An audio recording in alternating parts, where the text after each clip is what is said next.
Assalamualaikum warahmatullahi wabarakatuh. Jumpa lagi dengan saya Asep Panji Lesmana di channel Aspal Edu. Pada kesempatan kali ini saya akan berbagi bagaimana caranya kita membuat kelas dan mengenal fitur-fitur kelas yang ada dalam aplikasi Google Classroom.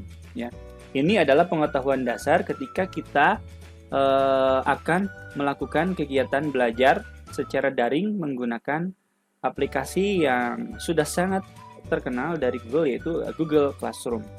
Yang pertama kita harus lakukan adalah step yang pertama ya. Jadi saya akan tuliskan langkah-langkahnya sembari nanti mungkin menjadi catatan dari Bapak dan Ibu yang akan melakukan pembelajaran melalui Classroom tapi masih bingung langkah-langkahnya. Yang pertama, kita pergi ke alamat di browser atau Chrome, browser Chrome, yaitu alamatnya classroom.google.com. Ini langkah pertamanya ya, classroom.google.com. Nah, oke. Di sini ada banyak akun yang bisa kita loginkan. Kita coba gunakan akun yang lain.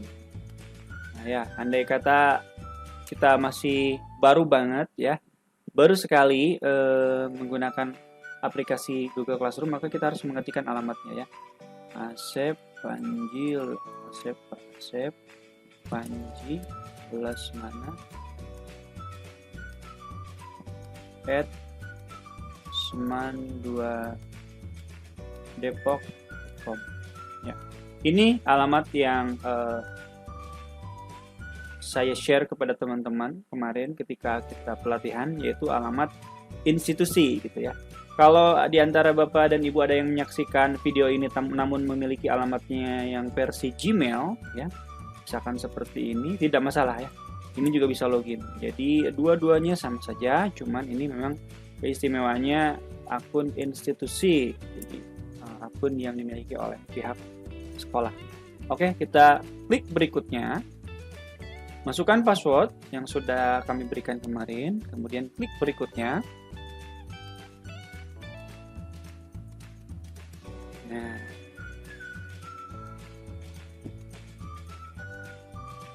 kita sudah masuk di tampilan menu Classroom ya. Di sini ada bergabung atau membuat kelas ya. Di sini ada juga tampilan menu Google yang lain. Di sini adalah tampilan akun kita, dan di pojok kiri ada kelas dan kalender ya. Kemudian di bagian bawah tidak ada kelas katanya. Nah, oke. Sekarang ya, klik tanda panah di sebelah kanan ya. Klik tanda panah di sebelah kanan, lalu ketik buat kelas ya.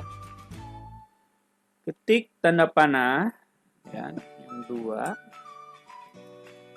klik tanda plus ya, tanda plus di pojok kanan, lalu pilih buat kelas.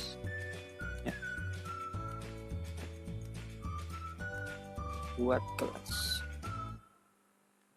Nama kelasnya misalkan saya kelas 10 MIPA 1 Bahasa Sunda.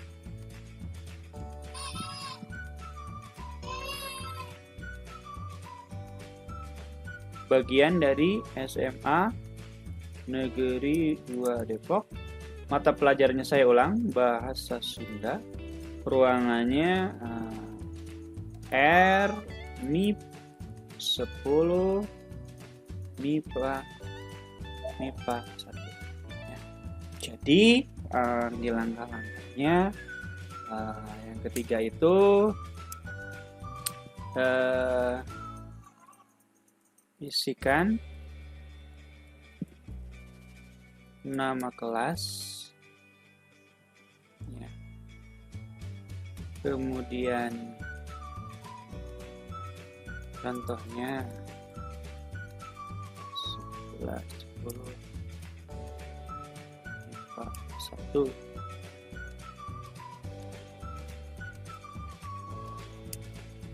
Ya.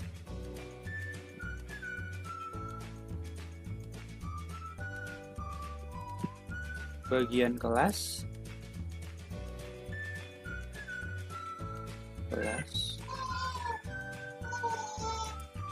contohnya SMA Negeri 2 Depok. Yang ketiga mata pelajaran ini mata pelajaran, kemudian semuanya juga tahu lah kalau mata pelajaran. Kemudian ruang, contohnya R 10 MIPA 1. Oke, ini langkah yang ketiga ya. Langkah yang keempat,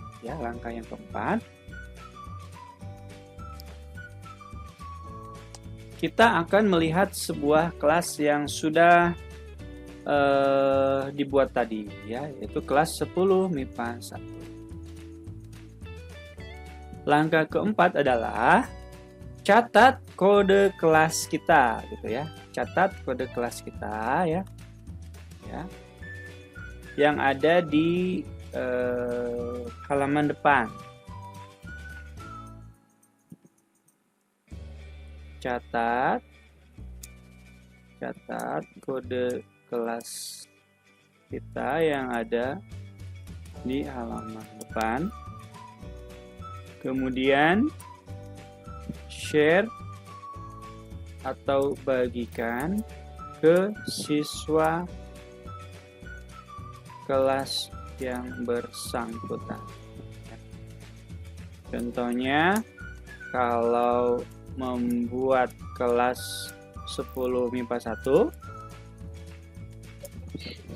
maka bagikan juga ke kelas 10 MIPA 1 secara langsung atau bisa melalui WhatsApp. Oke, itu nomor 4 ya. Nomor 4. Ya, anggaplah seluruh siswa sudah terhubung ke kita ya. Jadi ini kelas kita sudah dimulai dan siswa-siswa sudah terhubung dengan kita di kelas ini. Maka yang harus kita lakukan adalah selain membuat kelas yang baru, kita juga harus mengenal fitur-fitur yang ada di dalam kelas itu sendiri. Yang pertama adalah forum. Forum ini gunanya untuk kita berkomunikasi dengan siswa, ya. Bagi komunikasi dengan siswa, bagaimananya siswa itu bisa mengikuti pembelajaran kita. Contohnya ya, dengan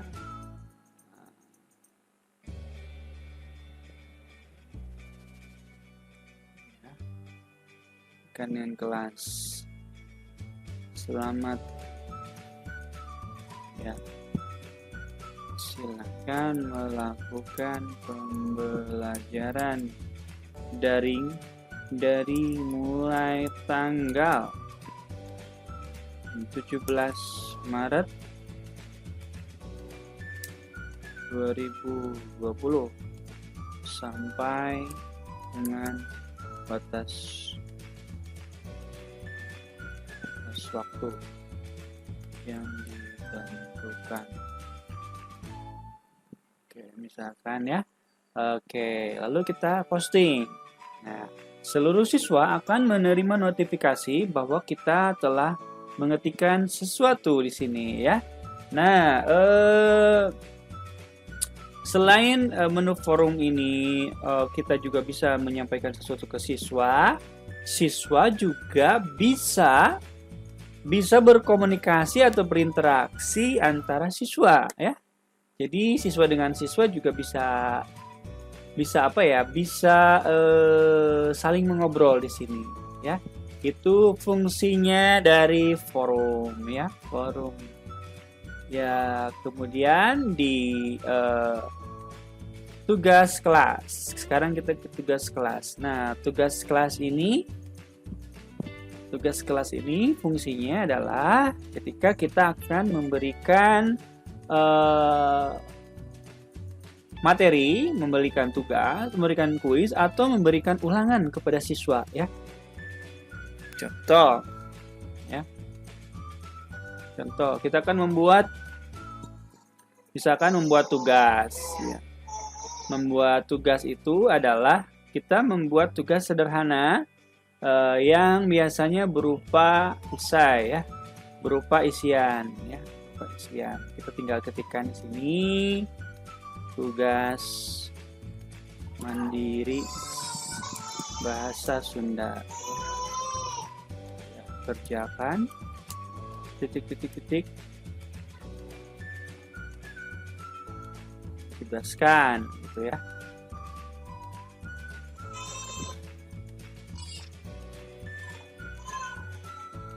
Dan ada juga namanya tugas kuis.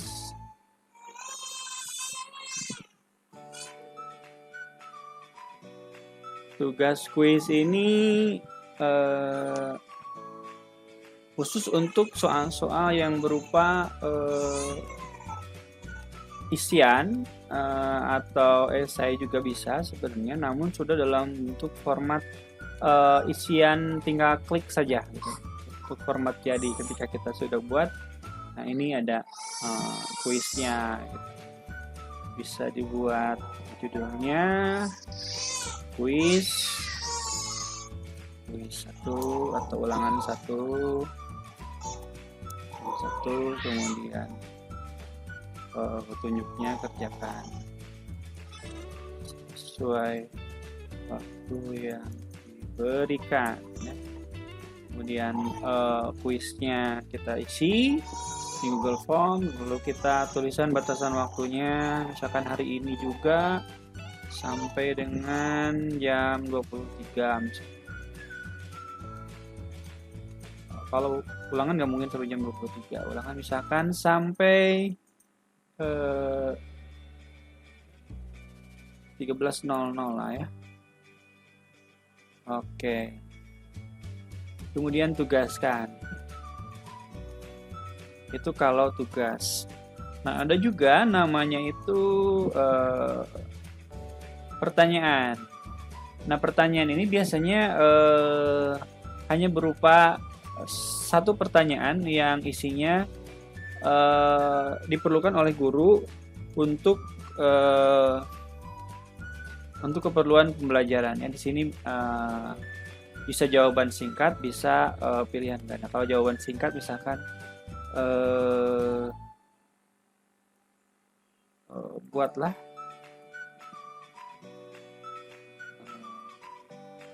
atau kapan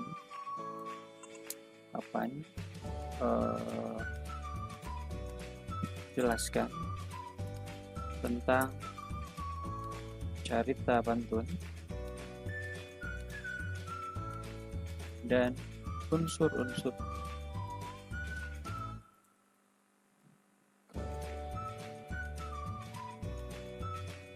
kerjakan sesuai waktu yang ditentukan. Tidak ada batasan waktu misalkan, kemudian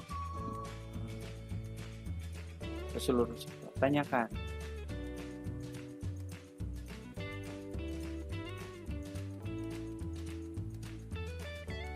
Di sini ikonnya beda ya.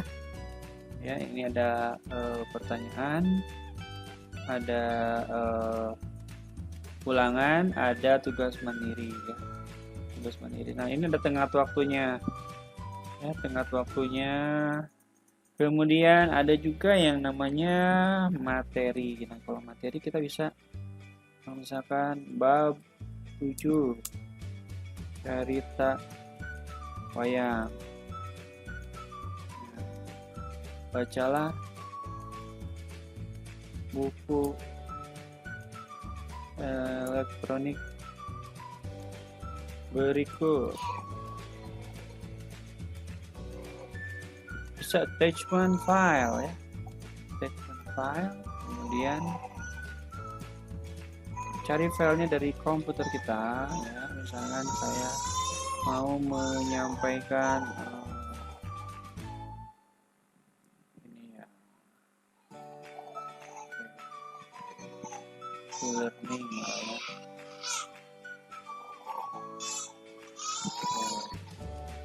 Upload. Pokoknya terlalu besar batas saja ya.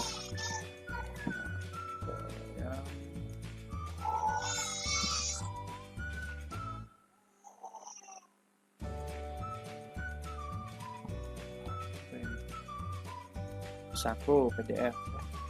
Upload.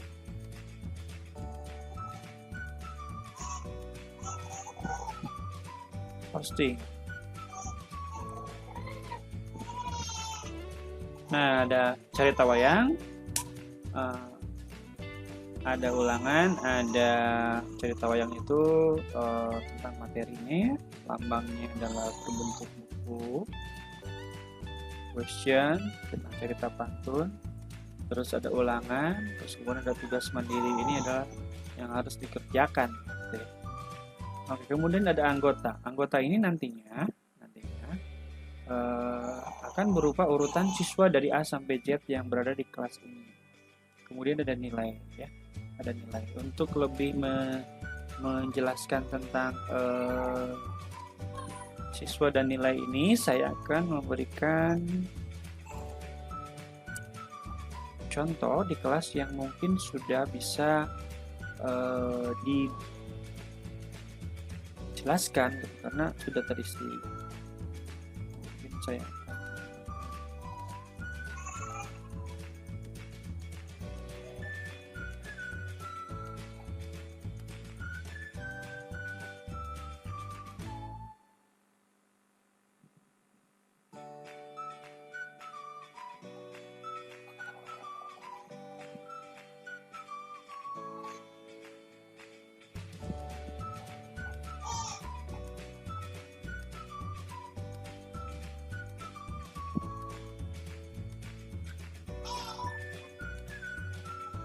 ya, contoh ini ya, contoh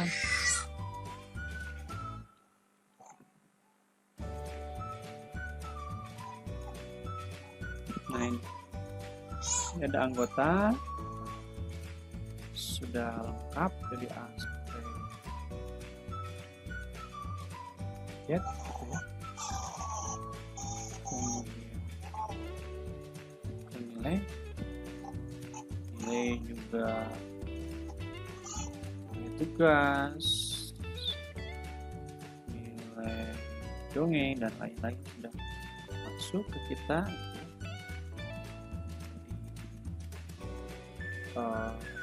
Rata-ratakan ada. Nah, seperti itu. Jadi memang apa di sini belum ada karena ini adalah kelas yang baru. Nah, setelah membuat kelas ini, langkah selanjutnya adalah kita mencoba untuk mengumpulkan dulu seluruh siswa untuk masuk ke kelas kita. Yaitu ya tadi di depan sudah ada kode kelasnya ya. Nah, ini kode kelasnya di-share saja. Kode kelasnya di-share. Kemudian nanti akan dimasukkan oleh siswa-siswa yang bersangkutan. Nah, caranya untuk membuat kelas yang lain, mungkin ada yang masih bingung. Caranya adalah tinggal klik bagian kiri, kemudian ketik kelas, ya. ketik kelas, lalu ketik plus ini buat kelasnya.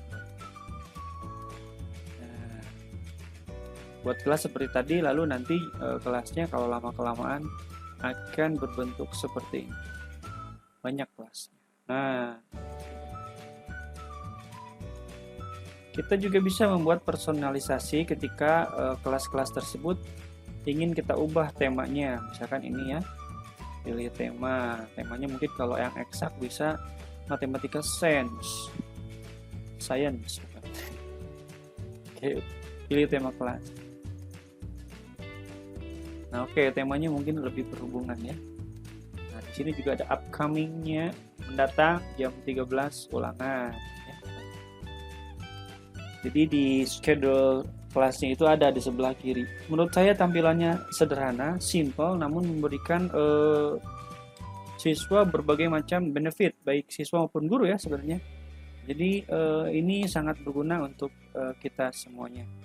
Nah, mudah-mudahan Bapak dan Ibu yang ingin menggunakan Classroom bisa mengikuti tutorial ini. Mohon maaf kalau ada kekurangannya ya, nanti dilanjutkan ke tutorial membuat soal ulangan. Ya, langkah-langkahnya membuat soal ulangan yang bisa digunakan untuk ulangan harian, UTS ataupun UAS. Ya, jadi sampai ketemu di video selanjutnya. Mohon maaf atas kesalahannya. Jangan lupa untuk subscribe channel kami Aspal Edu, karena subscribe adalah gratis dan subscribe dari Anda semuanya sangat bermanfaat untuk perkembangan channel kami, dan tentunya itu akan memotivasi kami untuk membuat konten-konten berkualitas lainnya di masa yang akan datang. Oke, sampai jumpa. Wassalamualaikum warahmatullahi wabarakatuh.